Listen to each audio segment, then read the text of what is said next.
This podcast is brought to you by Eldridge Enterprises, Inc. You can check them out at facebook.com/Eldridge Enterprises or at eldridge-enterprises.com.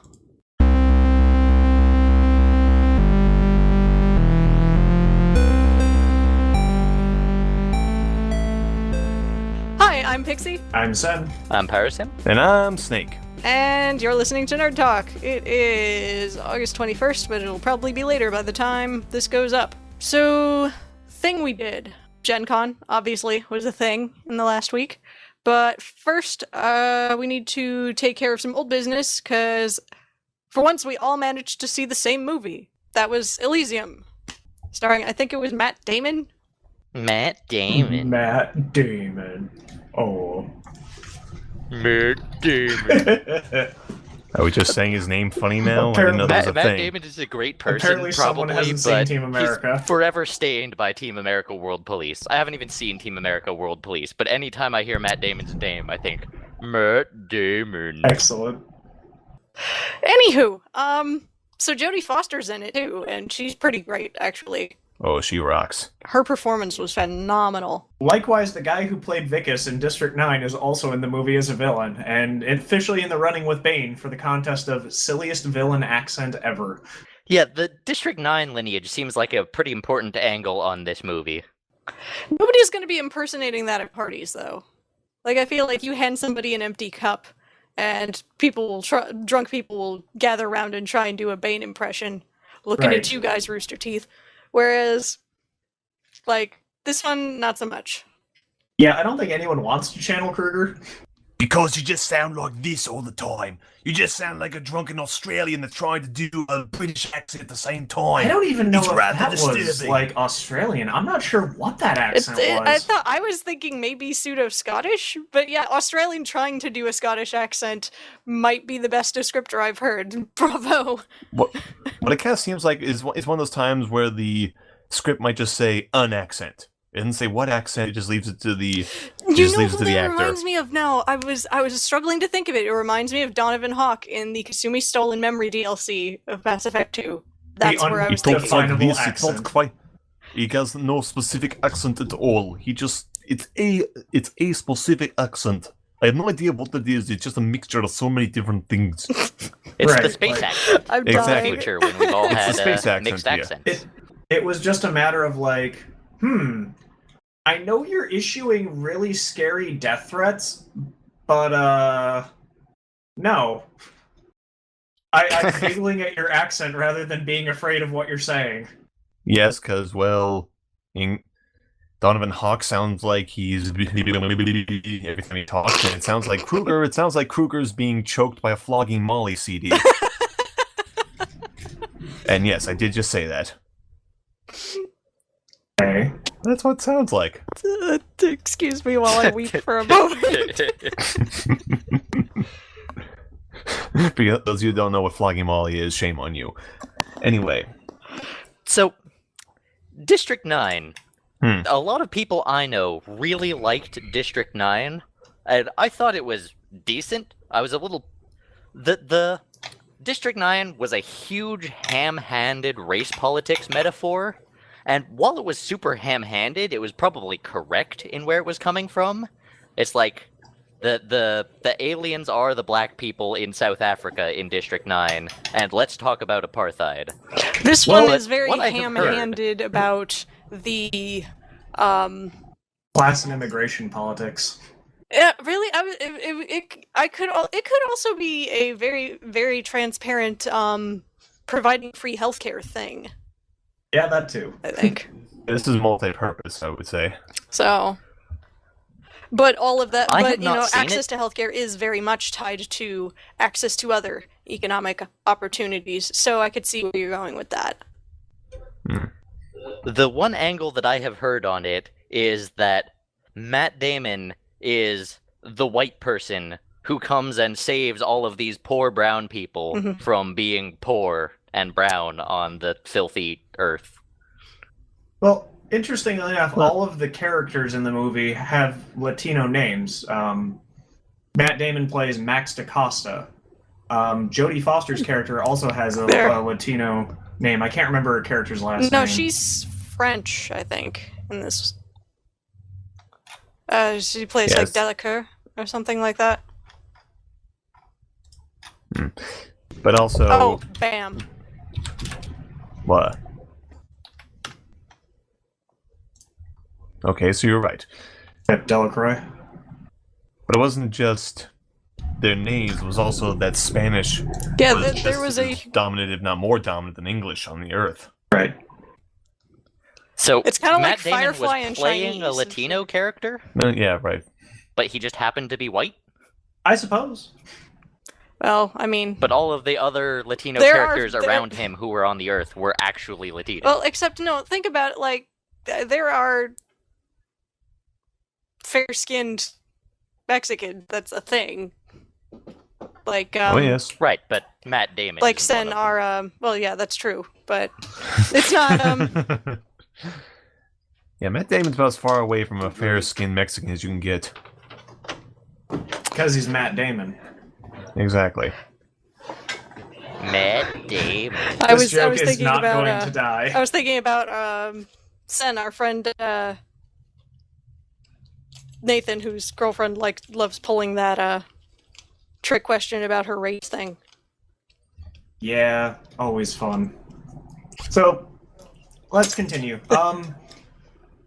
The movie does play itself very ham-handedly about its politics, but at the same time, you are set in a hard sci-fi universe that does not skip out on brutality. Like, I deeply suspect Neil Blomkamp has a fetish for the exploding human body. Yeah, there was This a lot of movie gore in was District way, 9 way, now that way you mention it. gorier than I expected. Right? Yeah, you and me. Yeah, Pixie, we were both surprised by that when we first saw it. Like, I people was just literally blow cringing up and unable this to look movie. at certain parts.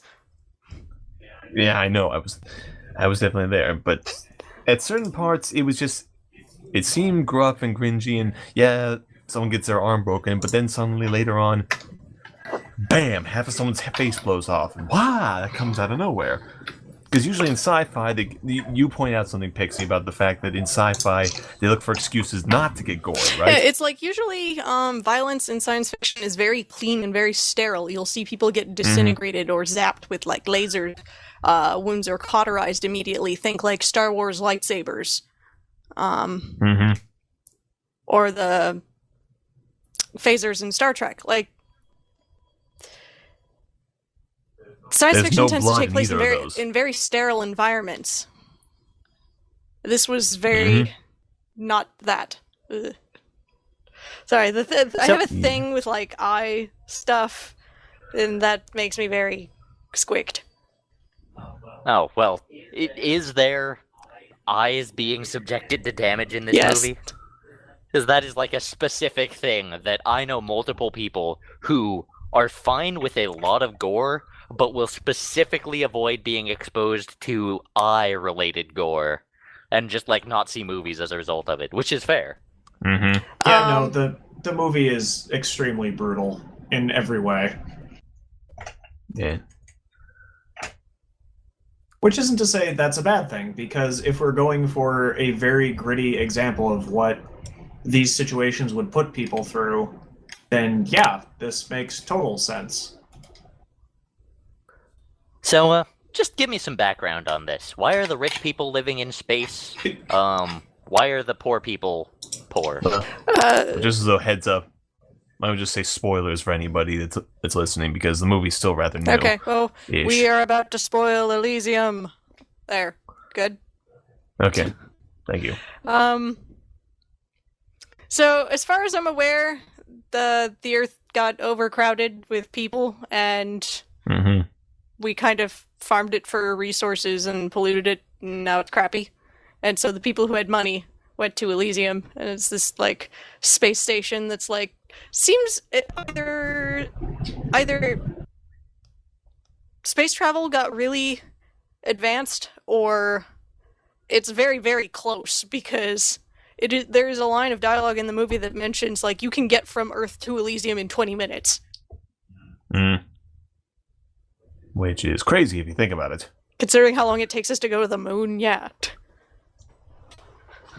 So Elysium must be like just above our atmosphere or something, or just... Either that or, again, travel technology's better. Right. That too. They said that the ships were traveling at at least subsonic speeds. When the factory manager's ship was taking off, it was preparing to go into this supersonic speed to leave the atmosphere, but never quite got there. Mm-hmm. So yeah, it's believable that it would take 20 minutes if you're traveling at those kind of speeds. So this doesn't seem like a problem that is readily solvable by Matt Damon punching and or shooting people. You would think, but you'd be wrong. No, Matt Damon's entire goal during the movie is that after a factory accident leaves him with severe radiation poisoning, he just wants to get to Elysium because they have these magical healing tubes that you jump into, and 5 minutes later they can cure anything. But you're still hungry. You know, I don't know if it would cure that. I imagine it could. Yeah, is this kind of like the Senzu bean from Dragon Ball Z? No, this is a Chrono here? Trigger joke. Oh, okay, sorry. I don't know any reference. Anywho. So, in his desperation, there's this guy Spider who apparently runs some kind of like smuggling people across the border style thing where they like brand people with fake Elysium citizenship IDs and then pile them on a space bus and try to get to Elysium. The Elysium version of a border crossing. Mm-hmm. Which, the whole thing kind of confused me because I was wondering, what are you going to do if you actually get to Elysium? And then we actually see a mother taking her child to go up and get into one of the pods, cure her of her illness, and then they just get shipped back down to Earth.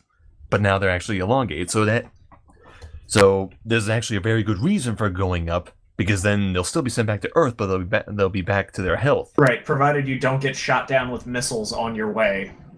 Mm-hmm. Mm-hmm. Which Seems like a rather extreme approach to not having valid papers. Mm-hmm.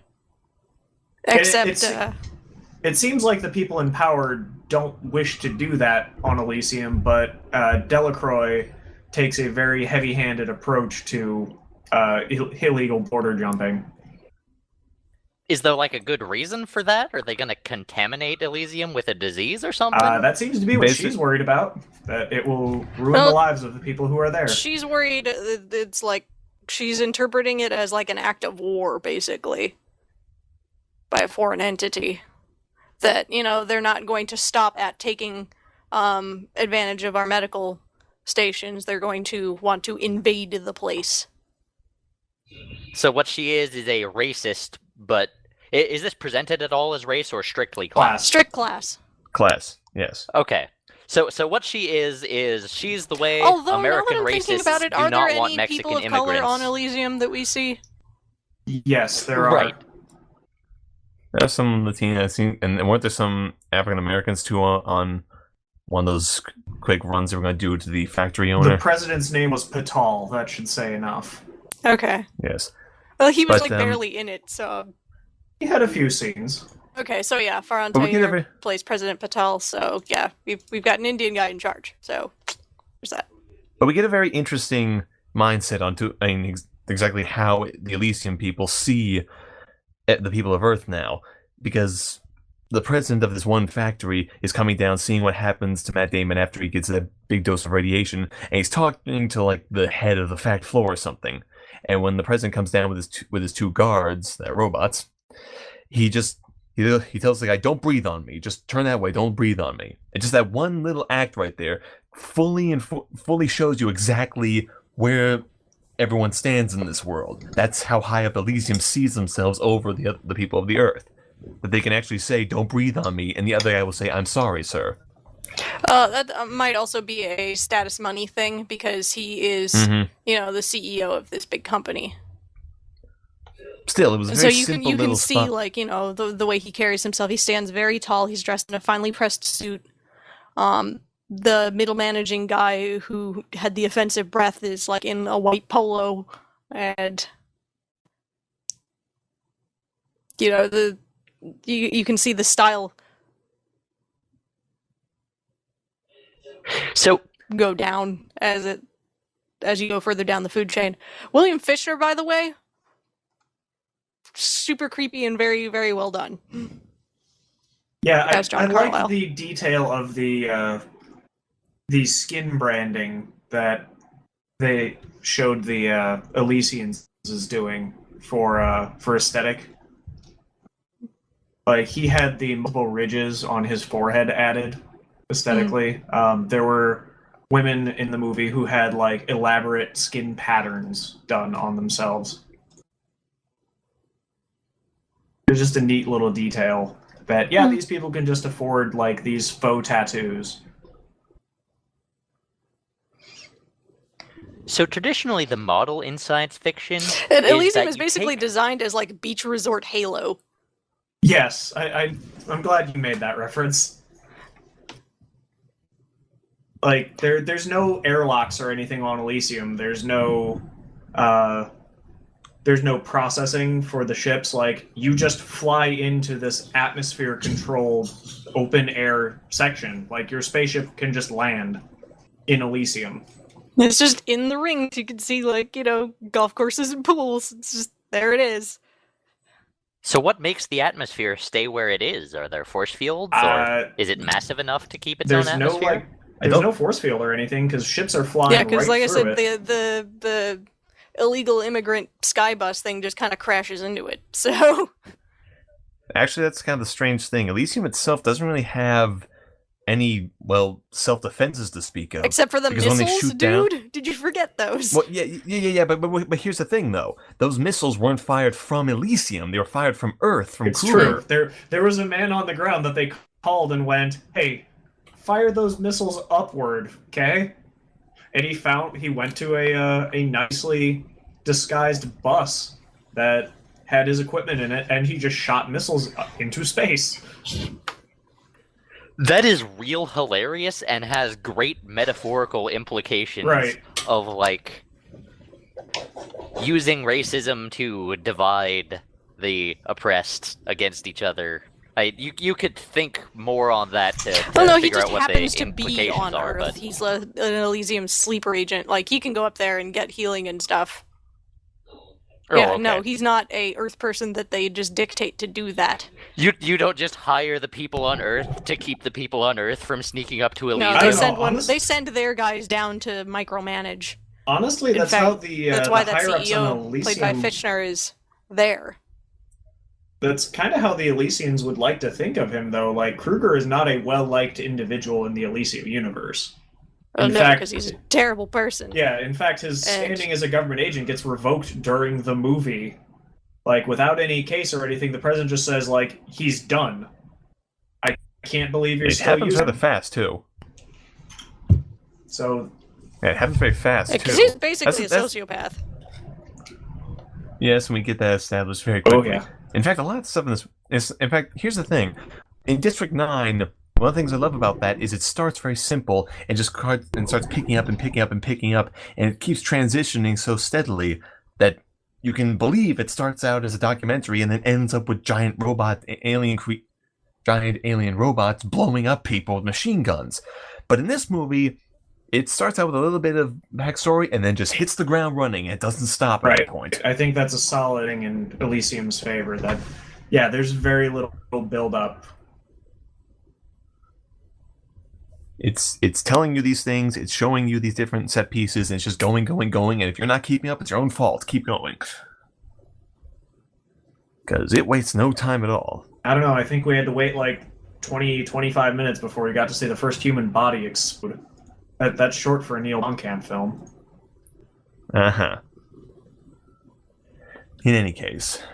So, do we wind up getting any resolution to the fact that society is pretty much boned in this universe? Well, that's kind of the biggest question about the movie, It's I like think. the movie ends with him basically uploading this change in the code in the Elysium computers, and that makes everyone on Earth a citizen of Elysium, and you just see like shuttles going down dispatching medical aid to Earth. Right, they just had these ready.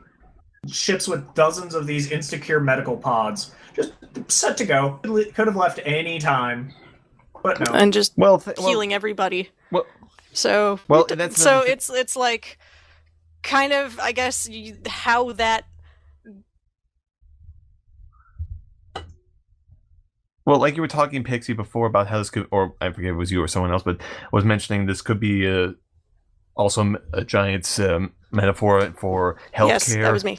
and the difference in that. Well, yeah, okay. Well, that the use of the fact that those were already and were ready to go at any moment is also could be an argument for places like America. We have all these medicines in abundance, and we could distribute them, but we don't for various political reasons. Yeah, so and basically economic what I reasons. was But what I was trying to say was that how you interpret where the narrative of like after the credits goes kind of depends on your own personal political philosophy, and so the idea of and whether or not you think that opening up the borders and making healthcare free for everybody and all that is a good thing or not. Our more conservative friends obviously thought that it was a not bad as in poorly written, but like bad as in bad for the characters that happened. well, because it does serve the question of if the world is overpopulated, is there a limit to how much they can use those pods to regenerate people? Because it was never said they were. There was, but again, the whole thing, much like District 9, is all set in metaphors and symbolism and not to be taken fully literal. The entire point is to begin discussion, I think. Because when we left the movie theater, Pixie, our conservative friends and I were having that little discussion back and forth about what really would have been best or why this would have worked or wouldn't have worked. And Personally, I love that. I love it whenever a movie can get people talking about things, even if they're, ones that you try not to discuss every now and then. But at least it gets, if nothing else, it gets people thinking. Well, that comes down to the purpose of good science fiction. Mm-hmm. Good science fiction is to point a lens. Said conservative friend also mentioned, though, that if he only watched movies that agreed with his political leanings, he would not be watching a whole lot of movies. So. Very true.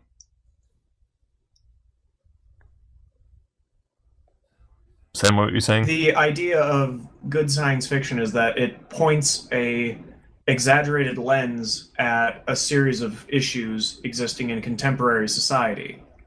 You're taking a step back by setting the social issue in a plastic setting. You're removing yourself, your own biases from that view, so you should be able to get a clearer view on the issue.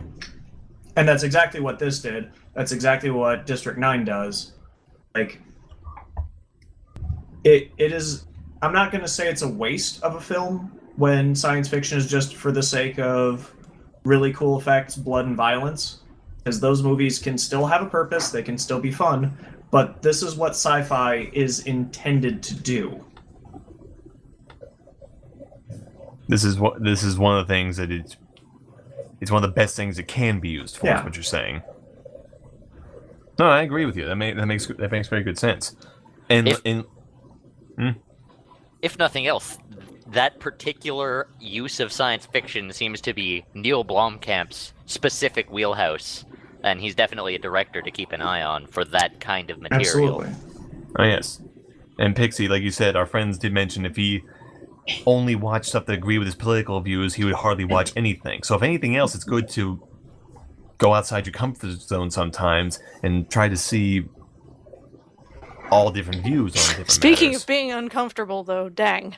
Some of that was kind of triggery for survivors of violence. Oh, yeah. So I would like to throw that out there. I was better with a warning. I'm one of those people who likes to be notified beforehand that you will kind of run into some things that you will find problems with. Rather than be completely blindsided by it. And certain things I have to avoid altogether, but they're very, very specific. And don't tend to show up a whole lot. Except for that one time where Seth and I were watching a show and, like, basically all of those specific things happened at once. Yep. But yeah, I know what you mean. It gets a little bit tiresome whenever certain elements in movies are trying to get across a certain point. In this case, Kruger is an evil asshole, if we didn't get that point across already. But whenever he's threatening a particular female character, it's, you know, the typical asshole male with the innocent woman type deal. I don't really want to get too into detail about it, but really, all I'm thinking doesn't happen, all but I'm the thinking threat of it does, and there's still a like abduction arc, and I don't know. Violence on women to drive the point home that somebody is a bad person is kind of a tired, dare I say, boring trope. Like, Yeah, there seriously, are 'cause it's other been used ways so to many do that without being such an ass. Like, in fact, that's not even the route I thought he was going to go. What I was thinking is, in this particular character's house, what's her name? Frey, played by Alicia Braga. I can't pronounce that last name, but she's a nurse in this world.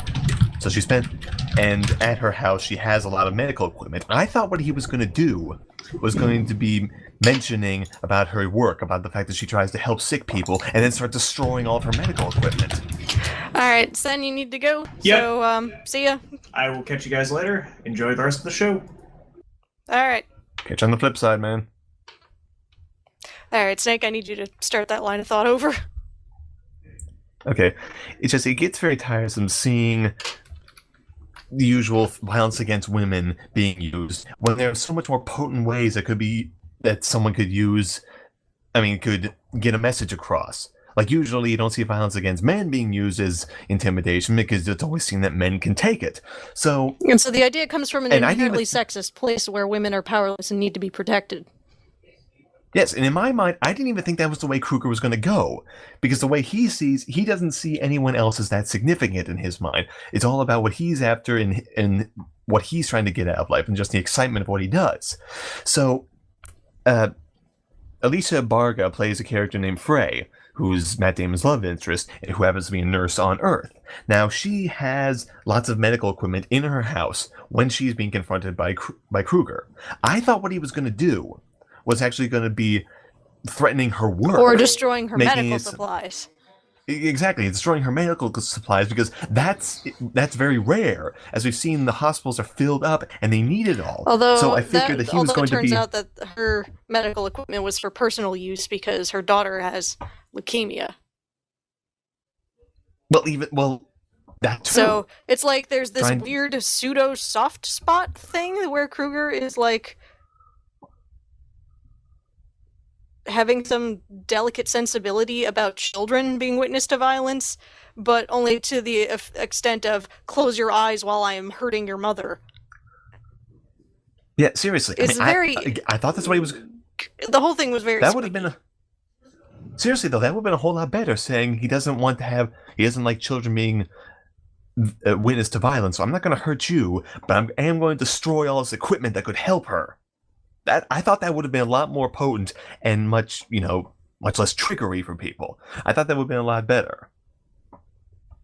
And I was actually hoping that's what was going to happen. Yeah, but I honestly thought that's what they would have done, because that would have made much more sense, because the whole need to get medicine, the whole need to get up to Elysium and get all of these tubes that will heal you all of a sudden... Yeah, he takes medicine this would weird be so vital. interest in, like, Frey, and, like, grabs her and starts carting her and her daughter around. Like, that seems like totally nonsensical to his character, because he's very, very self-centered. Like, he's got, like, his boys that, are part of his team, but they can all handle themselves, so, like, he just saddled himself with an escort mission for no reason. It just seemed very... out of place. It was just a very long-winded excuse to get her onto the ship so they could go up to Elysium. The purpose of that was to get her to Elysium. How do we do that? But yeah, I agree. They could have handled it a whole lot better. Lazy. I thought because that particular trope that's a very default way to go. And considering what Blomkamp's done with District 9, other parts in Elysium, he could have handled that whole situation a lot better. Sorry, I feel very strongly about this too. It's definitely an important thing to talk about. Because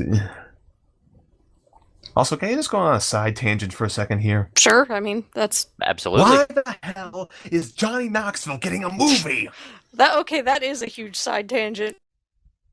I've heard this from people other than you, and I'm perplexed by Before it. this one, because obviously. Didn't Johnny Knoxville already have 3 movies? This one Well, is specifically around the bad grandpa character that he plays in certain skits in the Jackass franchise.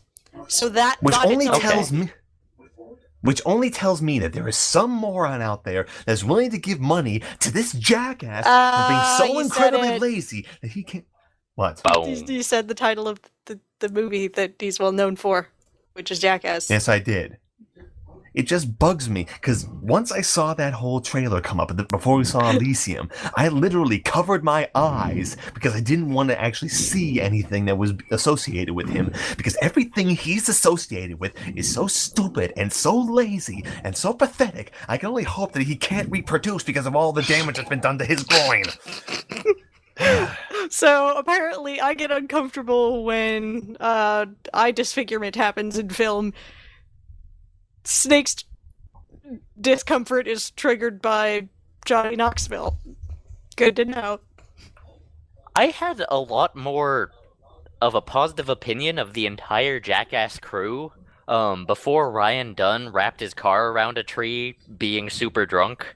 And then it's like, maybe this isn't a skit for the cameras. Maybe you're not just really dedicated performers. Maybe you actually are the kind of people who would drive drunk and endanger other people that way. In any case, I just had to get that out of my system for a moment there, since we were talking about Elysium, and that's inevitably going to be associated with that trailer. But I'm better now, thank you. Glad you got that out of your The system. way I have heard Bad Grandpa described, knowing nothing about it, was it's like Borat, but no, basically it's like Borat. Well, I refuse to watch that. I have never seen anyway. Borat. I have seen Never have, never will. like trailer clips of Bruno, which is along the same vein, but the joke is haha gay. Mm-hmm. So Anyway. I think the haha joke the one joke that they hammer with this skit, which I'm kind of familiar with because I saw Jackass 2 in high school. I had weird friends. I saw it too for the exact same reason. And basically the one joke that they hammer with this is he's doing gross and perverse things, but you would expect an older person to behave better. That is disappealing to me. I'm not into it. All I want to say is that Johnny Knoxville is an insult to everything that is good and decent in the human condition. Sorry. Okay, tangent done. Let's go back. Let's get back on track. Give me a qualitative read on Elysium. Should I want to go see it? I would say yes. If you liked District 9, this is kind of more of the same. So. Mm-hmm. And if nothing else, you want to see it because Jodie Foster does such an amazing job. Oh, she is amazing. She is a bad person, but she's a believable character, and her performance is phenomenal. There is something about her accent, about the way she enunciates and the way it's she very speaks. Mechanical and it's very cold. It's so deliciously evil. It's like she's being. She pronounces everything with very specific intent. And there's a very extra little undertone to what she is saying. You have to hear it, because only she could pull it off the way she does. He's the voice guy. I mean, I can't really do anything. Do you have children, Mr. President? There's always... Do you want your children to sleep soundly at night? Yeah, it's very Because if cold you do, then you need to allow me to continue doing this. and very soft, but not in a happy way. In a lot of different movies, I'm thinking about Contact, I'm thinking about Silence of the Lambs, I'm thinking about... Jodie Foster seems like one of the female characters. She consistently plays female characters with more personal agency than most female characters in film. Mm-hmm. I'd say her voice actually reminds me a lot of Anthony Hopkins' Hannibal Lecter, actually, now that I'm thinking about it. Very slow, Actually, yeah, very it's almost like- deliberate, very soft and quiet, but with a lot of malice underneath. Actually, yes. Now that you mention it, yes. Basically, Excellent. huh. Anyway, at the end, when it's all said and done, I would definitely recommend it especially if you like District 9. I kind of actually wish Foster was in the movie more. But most Yeah, of really, it is, there following wasn't- Matt Damon around, so... Matt Damon. There's one other actor that will cause me to just say that actor's name constantly, and that is Stellan Skarsgård. I don't have a good reason for that. It's just Skarsgård. Maybe Benedict Cumberbatch too. Sometimes people have good names that you want to say. Sen, I hear you've had a chance to play Saints Row 4. How much of it have you played? I have. I'm about 4.5 hours in right now, which is a good chunk of play. It's not the whole game, but you know what? It's a Saints Row, so you don't have to play the whole everything to get the idea of it. Open world games tend to have a lot of stuff in them, but you don't need to get all of it all at once. Right. And that's definitely the case with Saints Row. It doesn't feel like a game that you'd want to sit down and play for like a day-long session. It's not like you're going to immerse yourself in a grand story and lose yourself in the world. Saints Row is a sandbox of sheer joy ecstasy. That's just like, here's all the good things about gaming distilled into one easy-to-play package. I always described the Saints Row franchise since the second game as Grand Theft Auto distilled down to the fun.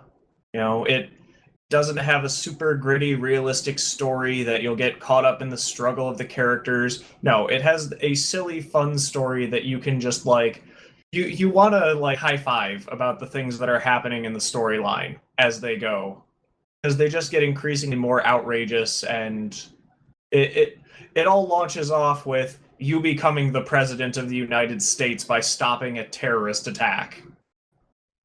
And Yeah. It only gets sillier from there. Okay, so the non-spoiler of what is all in the promotional materials is that you start as the President of the United States, and you move on from there to be in a computer created by aliens? Yes, during the first 20 minutes or so of the game, the planet is attacked by aliens who begin putting people in a computer simulation to control them while they take over the planet. So yeah, you end up in the Matrix. And just like you would expect from any Saints Row game that has the access to the Matrix concepts, you get superpowers very quickly. Nice. They start off by putting you in this 1950s nostalgia setting that's very peaceful and should be giving you exactly what you want. Of course, the boss, being the person that he is, immediately questions it and is just like, why am I not hurting people? And so they decide to move him into a hyper-aggressive, very cruel version of Steelport, the city from the third game, where everything Saints-related has been removed. Planet Saint has been turned into Planet Zin, the clothing store. The Saints' hangouts and headquarters have been removed from the world. And it's designed to be a humiliating, demoralizing exercise to break the boss, up until he gains superpowers, at which point you can't really humiliate someone who can leap over a building and crotch kick a man into orbit. So how do you get superpowers? One of your colleagues, who was in the third game... The hacker lady? Yes. Kenzie Kensington. That's right. She's the hacker lady. Okay, so she hacks the computer and gives you superpowers. Yep. And the way the mechanic works in-game is that by leaping around the city, you find these data clusters, which you pick up as you go around the map. And those represent loose bits of code that you then use to increase your abilities to bend the system. So I mean, I guess the aliens have been wiping your memories between, the 50s and Steelport. And does Kenzie just immediately tell you, hey, it's aliens, you need to break out? No, you know very well it's aliens. He's taunting you the entire time. Even like in the 50s, where they're supposed to be keeping you contained? More or less the moment that you start going against the 50s. Okay. Like, you start that's on fair. your own, and then immediately when you start questioning it starts taunting you. So, I'm apprehensive about the mechanic where, okay, in Saints Row the Third and all other open world games in the GTA vein, there's a lot of emphasis on the radio stations, but you only tend to hear them in cars, which, I mean, I like the flavor of that because it makes sense in universe. Right. And now they have it so that you can hear the music in your head, which makes sense in universe. But does that just get kind of oppressive, like it's music all the time? No, you can turn it off. In fact, I haven't turned it on yet. Apart from a few segments of the game where they intentionally play a song, you don't get music like going into what you're doing. So, Well, okay. For instance, there's a section where you're escaping the alien ship using another craft, and they play the song from Night at the Roxbury, because your character likes it, and he starts singing along. What is Love? It's the song you were thinking of. That is awesome. Yeah, like there's a couple cases where he asks Kenzie, sing along with it, it's fun. So, what are the extent of your superpowers? Can you just, like, fly? Okay, you start the game. The very first two powers you get are the ability to run super fast and likewise run through cars once you get going, and the ability to super jump. Those powers gets modified picking up these clusters and choosing to upgrade them. So, like, at this point, I have a super glide that's comparable to the main character prototypes. I can launch. So this is talent trees, RPG style. Yeah, but more. You can spec different But ways. you don't have to unlock certain things to unlock others. It's not like a tree. It's just this is your chart of things that you've gained the ability to unlock by gaining rank levels, which you get through experience, which is awarded for pretty much everything. Like buying clothing awards you experience. Running into cars gives you experience. Not running into cars gives you experience. Like, you're constantly being awarded this resource. So, if the villains are aliens, how does that manifest in the mission structure? Like, are you still shooting human dudes, or...? I'm entirely unsure of whether you're shooting simulations, which is what I think you're doing, because the game's menus refer to them as, bumping into simulations drops money for the pickpocket award. So I think you're the only person in this simulation that's large enough for you, and you're just shooting programs. That's an interesting way to make you less of a horrible person. No, maybe? the boss is still a terrible person. But he's funny.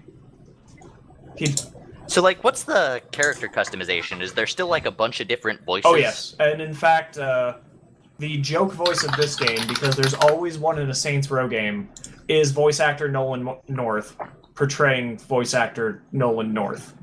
Like, he talks about himself. That is amazing. Oh my god. And I know can they used to have it used to be a thing that there were just here's some porn Lost stars you there for a second. in prominent roles in the Saints Row games, like what's her name? Viola Winters, is it? Yes. She's voiced by a porn star. I did not know that, and I find that awesome.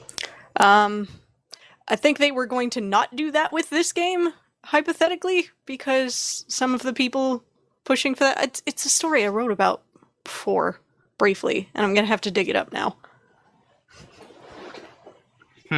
But see, I can agree with some of the criticisms of Saints Row that, like, the Zemos arc and the prostitution in-game is sort of unsavory, but having real porn Wait, what? stars Neil as Patrick voice Harris actors... is in this game? Yes. It's Saints Row. You don't need to be surprised by anything you read about it. Yes, Sasha Grey is a former porn star. She voiced Viola Winter. There we go. I remember that now. Now that you say Sasha Grey, I remember when I read that, when you posted it. Keith David, the voice actor, Goliath from Gargoyles. And because those were choices that THQ made it was suspected that, well, THQ went under, and so that was going to not be a thing. Here it is. Saints Row dev not happy with THQ porn star marketing. Here, I will link you this right here because it is the closest thing I have found to it. In a vacuum, I feel like Viola Winters was well portrayed. Yeah, and no, a pretty I loved her multi-dimensional character in Saints Row the Third. So, I wonder how much that comes from suits who are not part of the creative team and how much comes from the creative team. That seems like a creative team thing. But the fact that there's a Nolan North voice is deeply amusing to me because Nolan North just voice acts everything and it's a great in-joke. One of my favorite jokes in the recent Deadpool game is that Deadpool is, of course, voiced by Nolan North. And so, because it's meta stuff and it's Deadpool, he goes and he finds Nolan North to voice act him in the video game that he's making about himself in this game. Which is like, oh my god, this is the best. So the obvious question to follow this up is, do you know if you can put the wrong gendered voices on your character? Oh yeah, it's Saints Row. They don't put any restrictions on gender-based selections. Does the zombie voice come back? No, there is no zombie voice anymore. It is replaced by Nolan North voice. Do you know if you can change your voice in plastic surgery mid-game? I have not tried it, but I have run past a plastic surgery store, so I imagine that is still an option. Because I am definitely going to need to play the game with a real in-universe voice first, but then go back and experience the Nolan North voice later. Without starting the game over, you mean? Ideally, that would be the case. I would probably start the game over if Yeah, need there be. are still body by design stations, so you can switch everything. Is there a dildo bat that you hit? Yeah, you in people fact with? start the game with it. Just unlocked. It's there. Just right off the Yep, off the you front. need to unlock your base hub, Come out swinging. the spaceship. But once you've unlocked it, you can go back and pick that up. If you get the Commander-in-Chief edition, that's how you pick up your exclusive items for that. The Murica gun. So wait, did you say the Commander-in-Chief edition was more expensive? Or... No, I went and picked it up yesterday at retail cost and just picked it up off the shelf, and it said Commander-in-Chief edition, and it had the Murica gun. Huh. I wonder what the deal is with that. Is that, like, limited up front, or is this just the edition? I really do not know. Huh. We'll have to look that up and report on it later, because I'm pretty confident that Pixie and myself are going to play this to completion and get you to come back once we've done so. We're all going to beat this game and then have another podcast about Likewise, it. there is multiplayer. God, I loved Saints Row the Third. Like, you have the option of playing with multiple people in the city. Nice. The multiplayer in Saints Row the Third was some of the most stable PC multiplayer that I've seen in a PC game. Especially since, like, our internet connection sucked at the time that we were playing it. It's definitely still there. Like, the theory of this game was not, well, some features are going to have to be taken away so we can add others. It's, no, let's just shove more stuff in. How does it look? Is it better than Yes, Saints Row the Third, or pretty much the same? I can definitely say that the engine feels cleaned up. You know, I'm playing it on a much larger TV now, so I think I would notice if the graphical quality had gone down. No, it feels very solid. It looks good. It's still in the Saints Row art style, so expect that. I guess I need to ask you another question then, which is what platform are you playing it on? I have an Xbox 360 copy. And it works just fine. Like, I'm not even getting the usual texture pop in, which is kind of common for these late titles. So, give me an example of a mission structure. Are you, like, trying to get a data element and it's in a fortress or something? It depends what you're doing. A few of the missions that I've hit have been the story-based missions where it's go here, blow these things up, do this little mini-game, and be done with it. But there's still tons of missions around the map. There's the Blazon missions, which are just running exercises where you have to beat a clock to get from point to point. There's the rampage missions, which can take either the form of foot rampages or tank rampages, which are super fun, where you just do as much damage to the city as you can. There's the viral hack missions, which are defend a point against waves of enemies that are coming at you. And then there's the hunter missions, where you have to go take down a hard-to-kill target in the city that can easily take you down in one-on-one combat. Alright, all of those mission types seem pretty much like things that were in Saints Row the Third, and they're great mission types. How goofy is this game? Because I introduced at Saints Row 2, and the first mission in Saints Row 2, effectively, is you driving a truck that services septic tanks and just spraying shit on people's houses. And that did not remake an appearance in Saints Row the Third.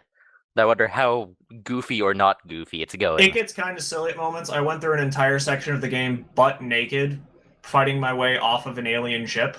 The end of the very first mission, this doesn't feel very spoilery, is you climbing a nuclear missile while Aerosmith's Don't Want to Miss a Thing plays as you try to disarm the missile. Excellent. It's pretty silly. It has a great sense of humor to it. The story is completely outrageous.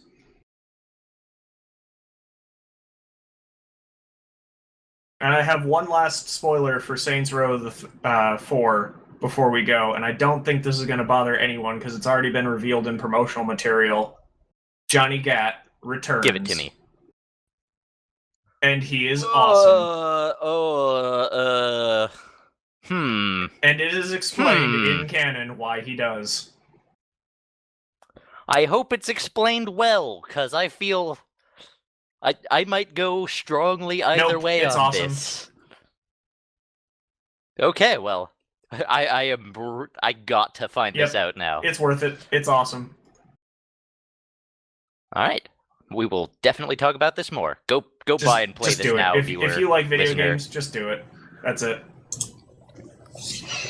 Alright, so that's Saints Row 4, and apparently I need to pick it up, according to your recommendation. Yep. Everyone who likes games, especially sandbox games, needs I to was buy on the this. fence.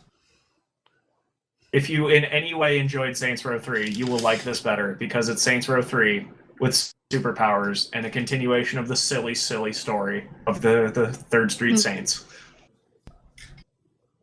Likewise, another bit of note, if you played Saints Row 3, the game can just direct import your previous character. Oh, that's Outfit awesome. and all? I totally have my old Or save. just the body? Outfit and body, everything. Although the game will randomly remove and change your outfit for you based on story requirements. Fair enough. I'm guessing an explanation of that will be spoilery, No, like so I said, I'm I going to not ended up touch it. bare naked escaping from an alien spacecraft. Do you know if the canon serious in-universe voices are the same between 3 and 4? If you're playing as the canon voices, it's still 3 options for each. It is the same voices. Yeah, because 2 and 3, 2 had 3 voices for both the male and the female, but they're not the same voices as in 3. The voices that they used for 3, the gruff Englishman, the somewhat Russian woman, and the 2 bass lines are still there. Okay. I went from being a Hispanic lady to being a Russian lady, and I almost liked the notion of just being a new ethnicity now. I could just be like an Indian lady, just randomly, and in the next game I'm an African lady. And don't worry about it. The voice options are the same. It's the same person. It just happens. They manage that anyway. Likewise, an added feature, you can now romance the Saints. That's cool, because I shipped Fem Boss and Shandy so hard. Yeah, you can do that. I also ship Fem Boss and Shandy. That's a thing you can do. Even though Canon seems to ship Fem Boss with Pierce, which I thought was dumb. You know, I actually probably, in my head, my boss is the same way my shepherd is, which is kind of asexual. Which sucks! Because I'm big on Vorthos, and it's like it's bad Well, it's flavor not like for me you had to. the choice. It was just like sometimes when you were standing around, I noticed at least my femboss would say stuff like with a kind of sexual intonation about Pierce, but more in like an objectifying kind of way than anything. Yeah, I you're can't right, think because we of played the- with the same voice. Yeah. And I Why heard go for those Pierce lines when as you well. can romance Keith David, vice president? Right?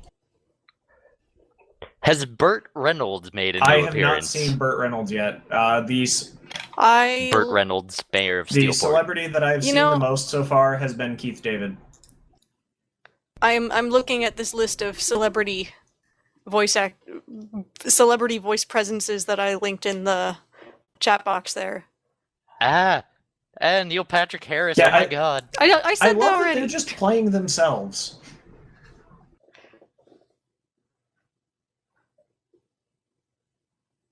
Yeah, you're right. That they're playing themselves is really cool.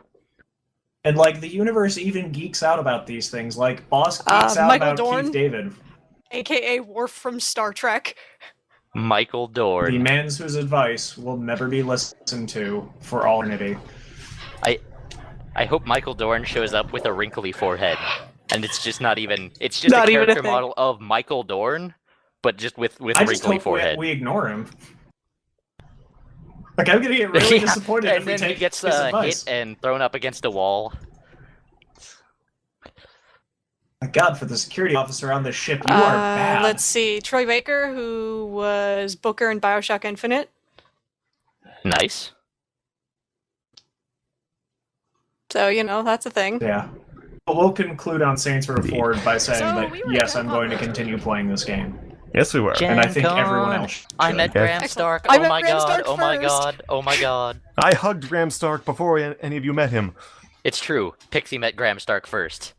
No. I hugged him before No, I anything pointed him out and was like, "You're Graham Stark," and he was like, "Yeah."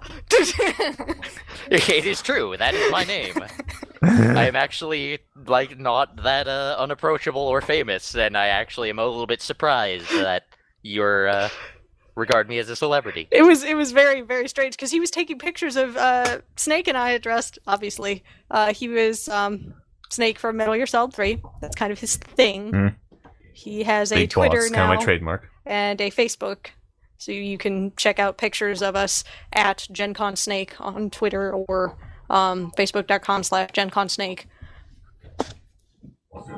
As soon as I get motivated enough to update stuff there's so many different pictures to sort through. Anyway.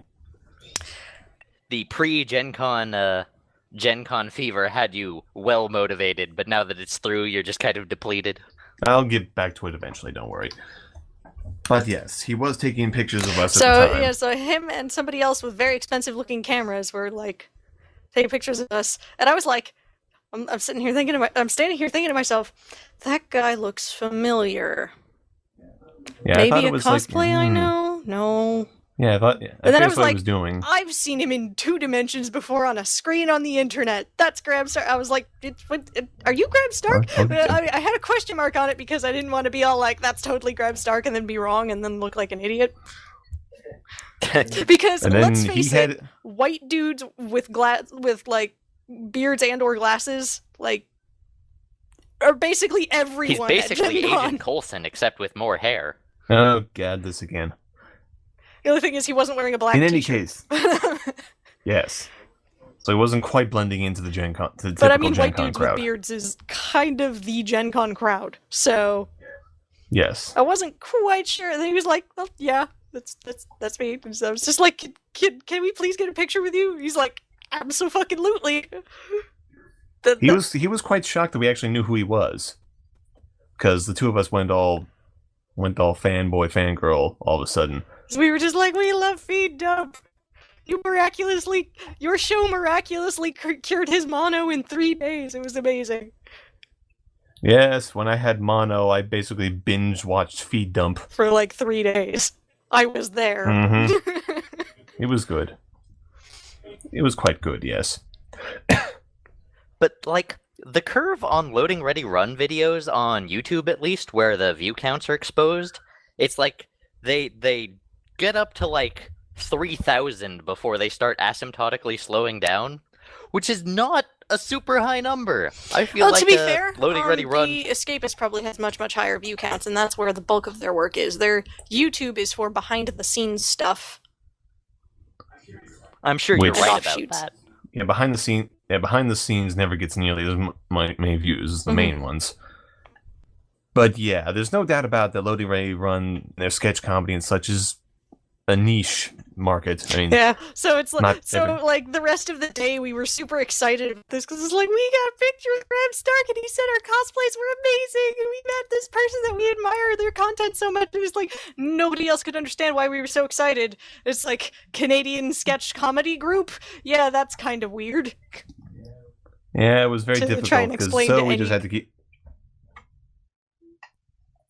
So we kind of just had to keep saying it to each other that it happened because it was a big deal for us. Happy memory. But Best Gen Con ever. Also, Graham, Yeah. in No doubt. case you're listening, I'm so super sorry that the quality on those pictures is really washed out because we happen to be standing in a ray of sunshine because the clouds parted because we met Graham Stark.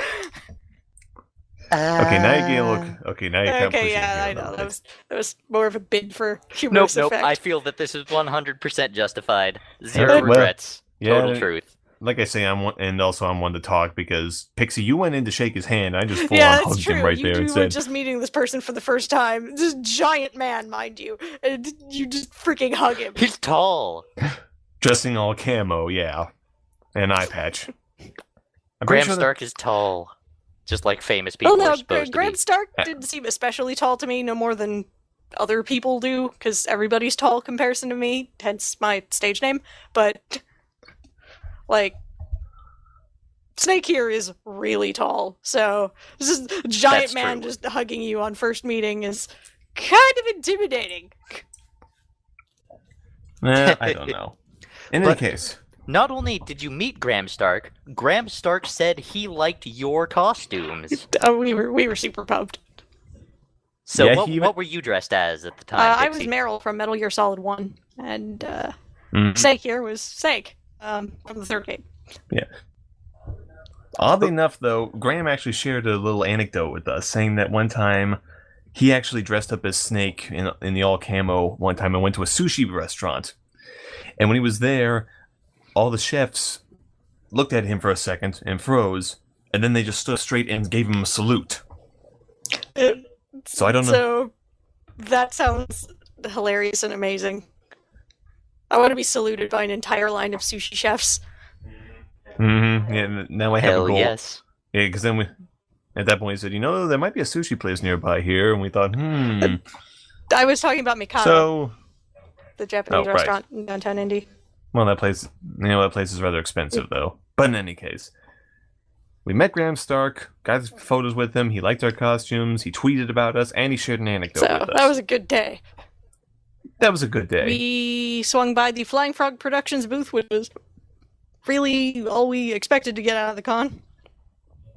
Yeah, that was really like the only game place we were interested in. Everything else, We Meh. pre-ordered the Blood in the Forest expansion pack, which will be out in November. So we'll it sounds probably really talk awesome. about that when we get it, months and months from now. We did, however, manage to get get one of the expansion packs. So yeah, we picked up Survival of the Fittest, an expansion for the Last Night on Earth zombie board game, which is super fun and I love it a lot. And It is all kinds of awesome. it's probably my favorite board Even game if- at present. Just because you love being the zombies and you love messing up my strategy. That's kind of that's basically where I'm at. Is you thought Kind you of had a point. plan? Allow me to screw that up for you. Yeah, and it is really fun. Last Night on Earth is great. Yes, it is. Particularly the Last Night on Earth card, which can be really amusing, partly because it is, and partly because it's the title card. True enough. Let's see, what else did we do? We So, ran several different cosplayers, Snake, what did obviously. you think about the latest expansion now that we've had a chance to play it? Oh, Summit. Okay, sorry. I really like it. It adds a whole new level of strategy when you can build barricades on doors, when you can get specialized items, even ones that are specific to different characters. little I think it ammo adds a really belt. nice bit of. It adds a whole bunch of complexity to the game, but in a good way. I'm still a rookie when it comes to tabletop gaming because I never played D&D. The only game I ever got interested in was Magic the Gathering, obviously a card-based game. But after playing Last Night on Earth, I definitely can see the interest in this in tabletop gamings in general. Also, I never knew you could actually take zombies and turn them into a board game, but Flying Frog Productions knows what they're doing. So I really like it. So yeah, we had a lot of fun with that. Of course, immediately after we get home from Gen Con, we have to play with our new toy. Of course. Because I didn't think to bring the board games with us so we could play it in the hotel, but that was my bad. Do you know how long those games take, though? It's like 90 minutes, so... Oh, we had one game that lasted for like 3 hours. We didn't know it was going to take that long. During Gen Con, you tend to be pretty busy. That too. Mostly, Okay. Most of our convention was spent being in costume, just kind of wandering around, having people ask for pictures, kind of thing.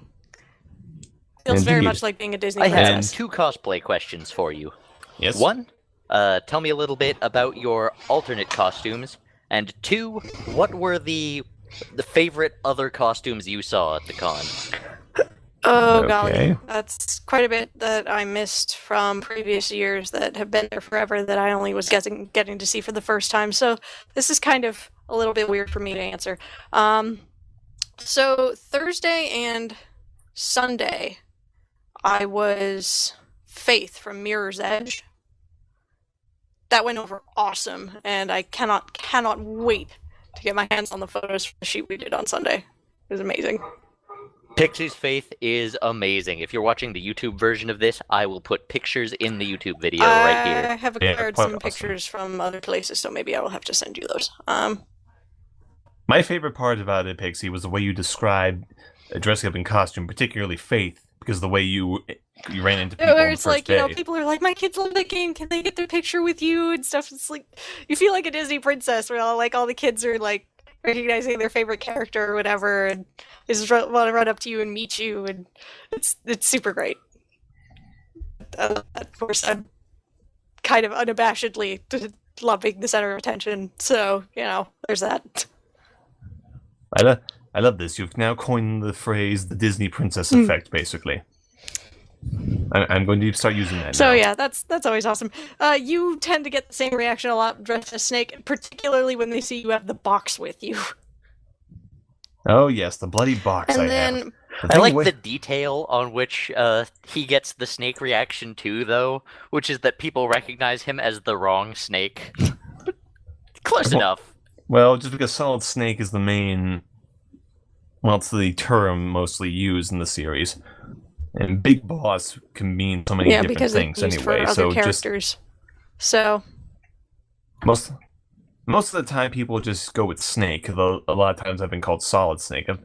It's very rare I'll get called Big Boss when they actually give exact, but I never begrudge people for that because you it's know a very what I do begrudge complicated people game for series. is the people who comment on our Instagram photos and are all like, "This pairing doesn't make any sense because Meryl should be with the Solid Snake and you should be Ava instead." Nyeh. Yeah, okay. We try to recognize. Yes, we know that, but here's the thing: Pixie makes an awesome Meryl. It's true. She really does. Well, thank you, but this is the seriously, thing that I she's an could do amazing better. So And we do not begrudge it at all. If they have problems with that, well, on them. Because I think you're really cute as Oh. Meryl. And I... Anyway. So there's the other one. You also had... You were Meryl Friday on- evening and all of Saturday. Yes. Friday morning through like mid-afternoon, I brought back Jade from Beyond Good and Evil because, let's be honest, I'm a pretty awesome Jade. The only thing is, I like kind of wanted to change out of it because nobody recognizes that character. So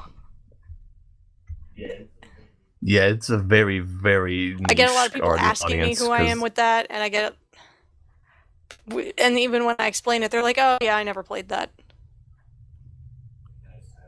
And I silently shout, why the hell not? You really should.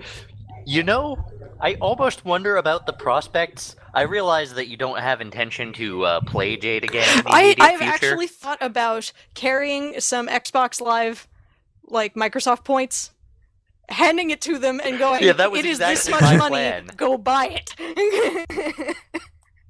But I was thinking we buy it on GOG a couple times and we burn it to discs. I mean, GOG copies are DRM free, so you can do whatever we want. It is We would technically naturally still not piracy. give away more copies than we buy, but you could buy a couple of copies, burn them out, and just hand them out on CDs.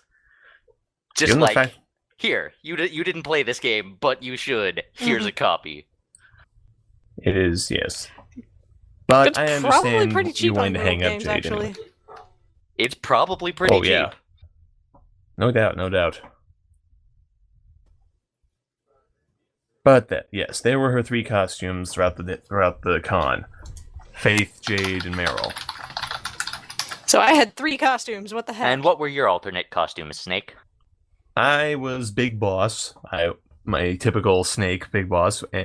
Then I was also Big Boss with Box, which changed, but that She was sometimes just carried the me box having and to then look- sometimes didn't. Well, because it's a darn heavy Yeah, box. Beyond Good and It's Evil is twice as thick as $9.99 on typical Google cardboard. Games. Well, there you go. That is pretty achievable. The this download plan. size is 1.5 gigs.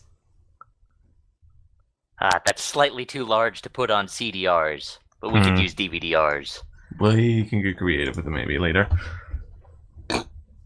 But yes, sometimes it was difficult to carry the box because for the whole joke to work, it needs to be a box that's big enough to hold me, for me to hide in.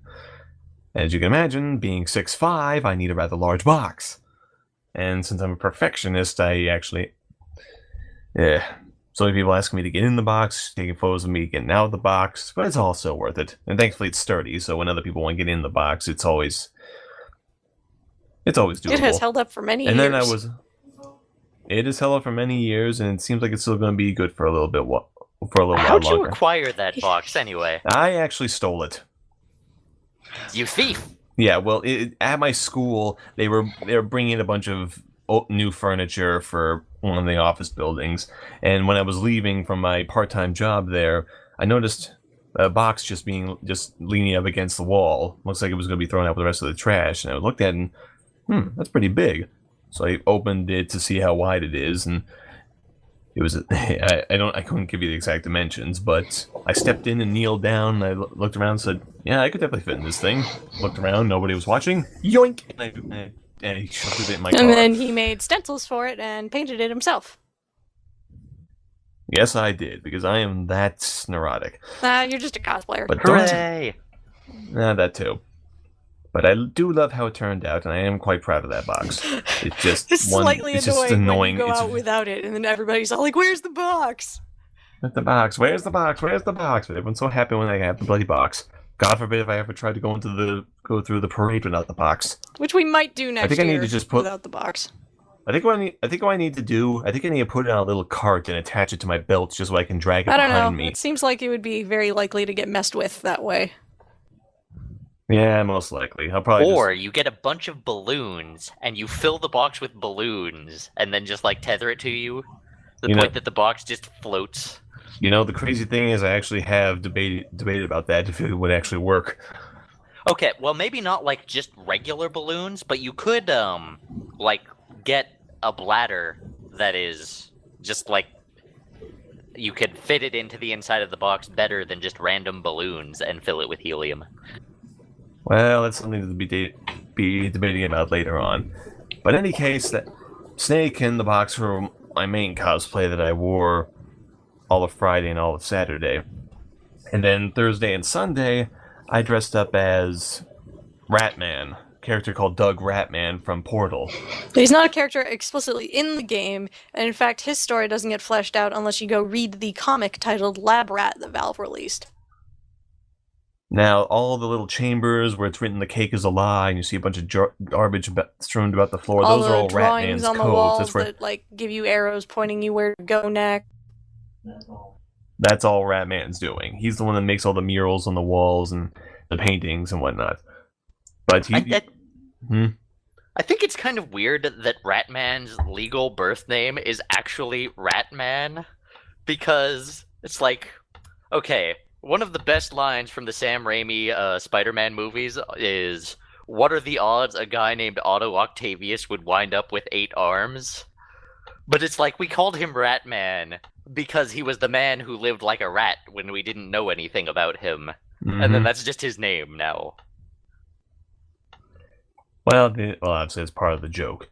But the thing is, though, he's the only very way that could obscure. be even better is if he somehow got associated with digging holes. Yes. I don't think that ever comes up. Because but his name is Doug. he's very obscure. Yeah, he's like a Dig Dug. He used to dig, and now he's Doug. Yes, well, the main thing about that cosplay is I'm a disheveled. I wear a lab coat and dress shoes and slacks, and it's all disheveled and dirtied, and my hair is a total mess, and I look like I haven't slept in days. But the main thing that drives it all home is the fact that I have a giant foam companion cube on my back. Which is apparently only 2/3 scale. Your gimmick is just that you have big, adorable props. So, all of Snake's cosplays involve him carrying large boxes. Both of them. That is still 100% of them. But yes. Yes, it is. It's very true. When you think of other box-based cosplays in the future, if I go as Mario, I'm going to have to carry around the question coin box with Snake me, I would make guess. a fantastic Adam Jensen. I possibly could do that too, but No, I don't think there's he has no a box. but you could still keep your beard, and you would have awesome sunglasses. Could we work in a box somehow, though? You're just totally 'Cause I don't lost think I would be and, comfortable. like, don't know what to do with yourself if you don't have a box over your shoulder. I don't know if I can manage without a box. Could Jensen, like, be delivering a bunch of pizzas or something? I don't know. Because he has to have a box somehow. Anyway. Seems legit. I have just had a brilliant idea. What's that? You guys are friends with a person who does a Gordon Freeman cosplay. Indeed. Our friends at Pillar of Dawn Studios. They had several cosplays. They had Gordon Freeman and Chell. They had Booker DeWitt and Elizabeth, and they also had Master Chief and Cortana. And also the Elusive Man and Liara Tassoni. Mm-hmm. And they have several like more. Tons and tons. In fact, so what you need to do is fill the orange box with a box-sized bladder full of helium that makes it float at a fairly steady state, and then tether it to the gravity gun with like a piece of yarn. If there was a way to make that work, that would be hilarious. That would be complicated as heck, but that would be fun. Alright, so favorite cosplays of other people that you saw. Right, moving on. Golly, we ran into a lot of friends. Our friend Taylor does a fantastic Poison Ivy. Oh yes. Her friends actually, gosh, I just added them on Facebook. Who are they? Oh yeah, I can't remember their names. One guy, it was his first con ever, his first cosplay, and his first Gen Con. And he did a fantastic Dr. Zed. Okay, so her friend Bradley was a handsome Jack, was also very good. I was just floored by that Dr. Zed. His name is Mark. Yes. And these two were just so His awesome. first costume, I was like, man, I'm super jealous. My first costume totally sucked. I still say it didn't, but but that doesn't matter.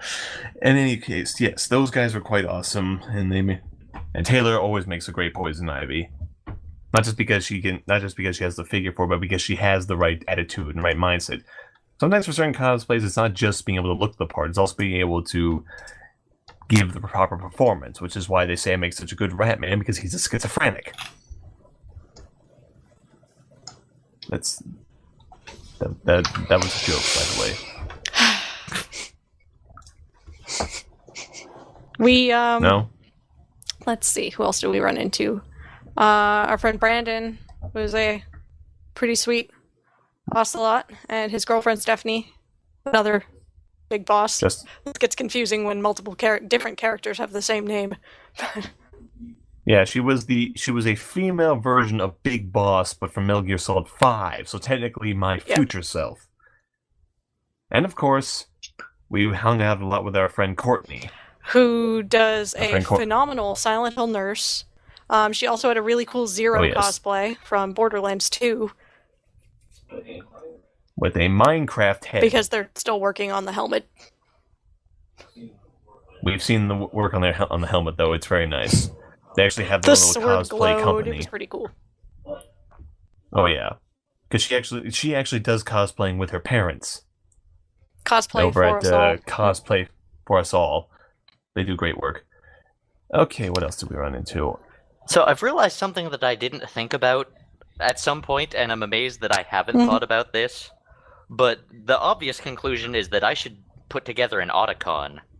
There's not a lot of visual to it. I mean, it's like a trench coat and gloves. But, it makes sense. Maybe glasses. That would work very well, and you could easily just walk around the con It like was that, kind no of problem. hilarious, actually, that our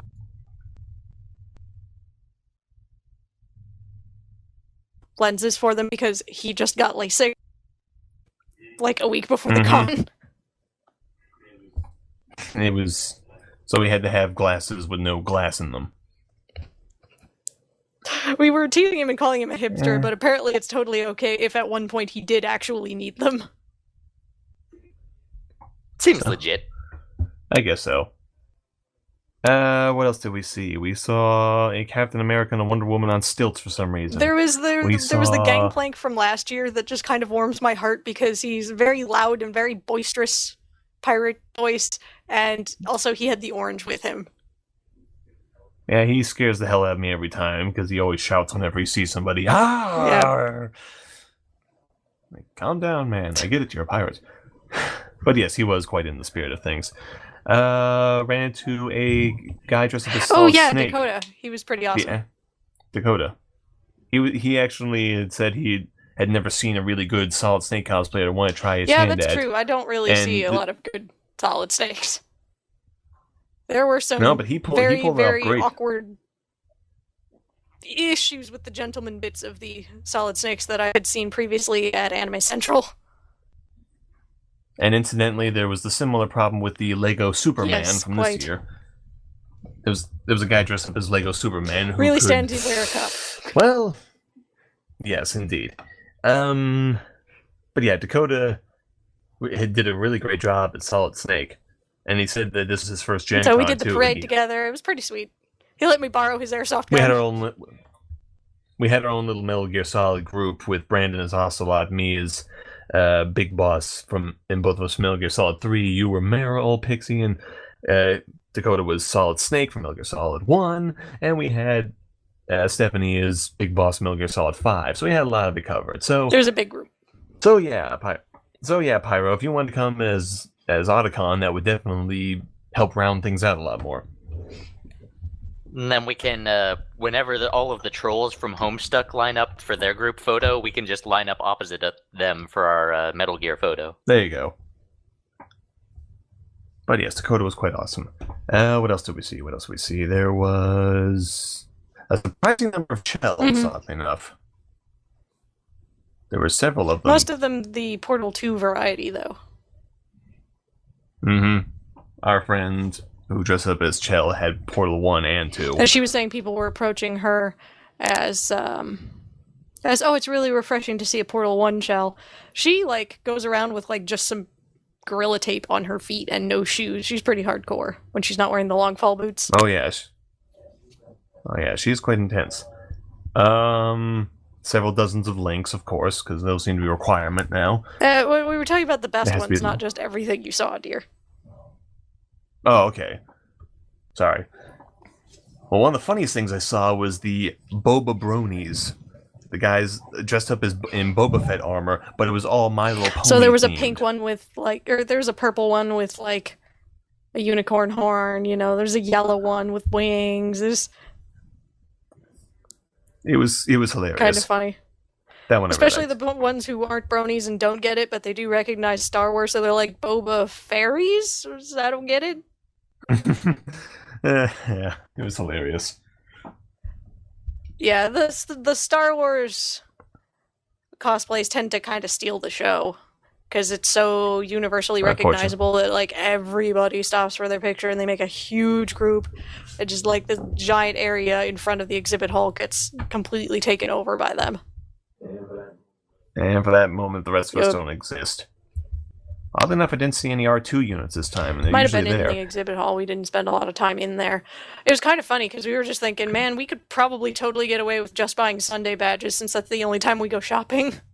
And then just spend the rest of the time just Yes, so- cosplaying just outside of the hall. Could save us a small fortune. There apparently was also a Dalek roaming around that I never got to see. It was the same Dalek from last year. I It was figured. badass, but It is quite badass, yes. And oh yeah, it was also a really good Oh yeah, Bastila Bastila from Knights of the Old Bastila Republic. Shan from Star Wars Knights of the Old Republic. That was pretty dang good. She had the whole thing down perfectly. It was quite intense. I think your lightsaber color was wrong, but that was it. Yeah, I think you're right. Or she was carrying a blue double-edged one instead of yellow. But nitpicks. Yeah, I did But like her notice that, hair too. was perfect. It was pretty great. I kind of wanted to get a picture of her, but I never got the chance. We Trying to were think of what else we saw. kind of having some weird issues. It's like, you have to like go back to the hotel and take a break when you start getting a little bit annoyed by people asking for your picture because it's like it's a huge honor. It is. Like you get tired Mhm. after doing that. It's hard work. It's very hard on your legs, especially. All the posing and kneeling and getting up and jumping around and all this is very difficult. And you kind of underestimate that. So we like duck upstairs and we're sitting on the floor and he's relacing his boot while I rub his foot. And we still have people like Which I'm while we're still sitting on the grateful for. ground, obviously like partially undressed and it's like, can I get a picture? I guess we're not getting up though, Well, I guess, why not? I feel free to take them. but we're not posing. But I'm not going out of our way for you. We're on break right now. If you want to get a shot of my stinky foot, that's fine, but yeah, I your feet am were not getting getting up pretty right now. offensive at that point. Yeah, this was Saturday, so this was Saturday night, and I was of the mind that if I went back to the hotel, I was going to get out of that costume and not For get back another in year. it. Yeah. Exactly, or at least possibly until Indiana Comic Con, but that's. Maybe if you feel like, one-upping everybody at the next Halloween party. There's that too. Anyway, we'll get to that when we see it. I'm trying to think of any other particularly outstanding cosplays I saw. There's always a bunch of Ghostbusters. Yeah, they that's did always awesome. Steampunk Ghostbusters. I wanna call that was out- kind of weird. Along with a giant marshmallow man. Steampunk, well, a sir, basically. He had a monocle and a suit. My first exposure to the giant marshmallow man was that I saw the suit without a person in it sitting around at a place. It's a huge suit, and it just stands vertically on its own if there's not somebody inside of it. It's like, what is this? I know what this is. This is a headless, bodiless... This is a headless, personless marshmallow man from Ghostbusters. Let's see. Our friend That's Brandon crazy. also did a great Axton. Yeah, there was a lot of Borderlands 2 characters there, too. There were two Tiny Yes, Tinas we both saw. of them were good, and they were eating cookies. Were Yeah. both of them tiny? Yes. They were about my height, so yeah, one of them was slightly taller than me. There was a really great Lilith. Mhm. I think her name's Megan. I can't remember. Possibly, not sure. I was pretty pleased with a Desmond who was in like the stealth attire in modern times from Assassin's Creed 3, which is basically just a white hoodie with the hood up.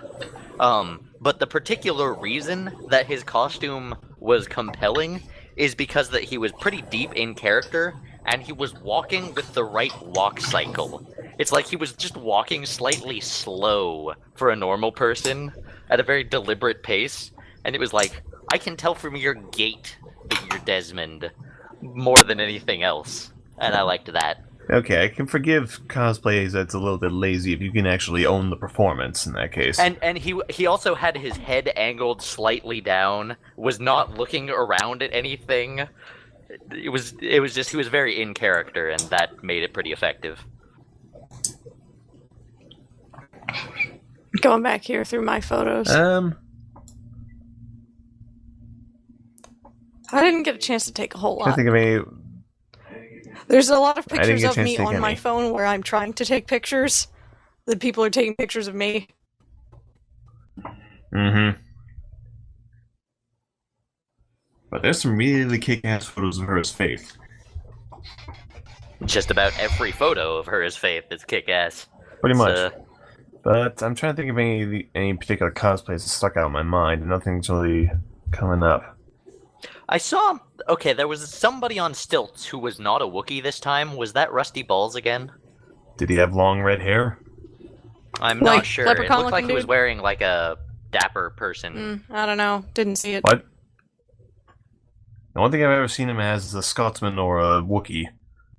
It was probably the Scotsman. Yeah, that's what he usually does. Well, that's what I first saw him as.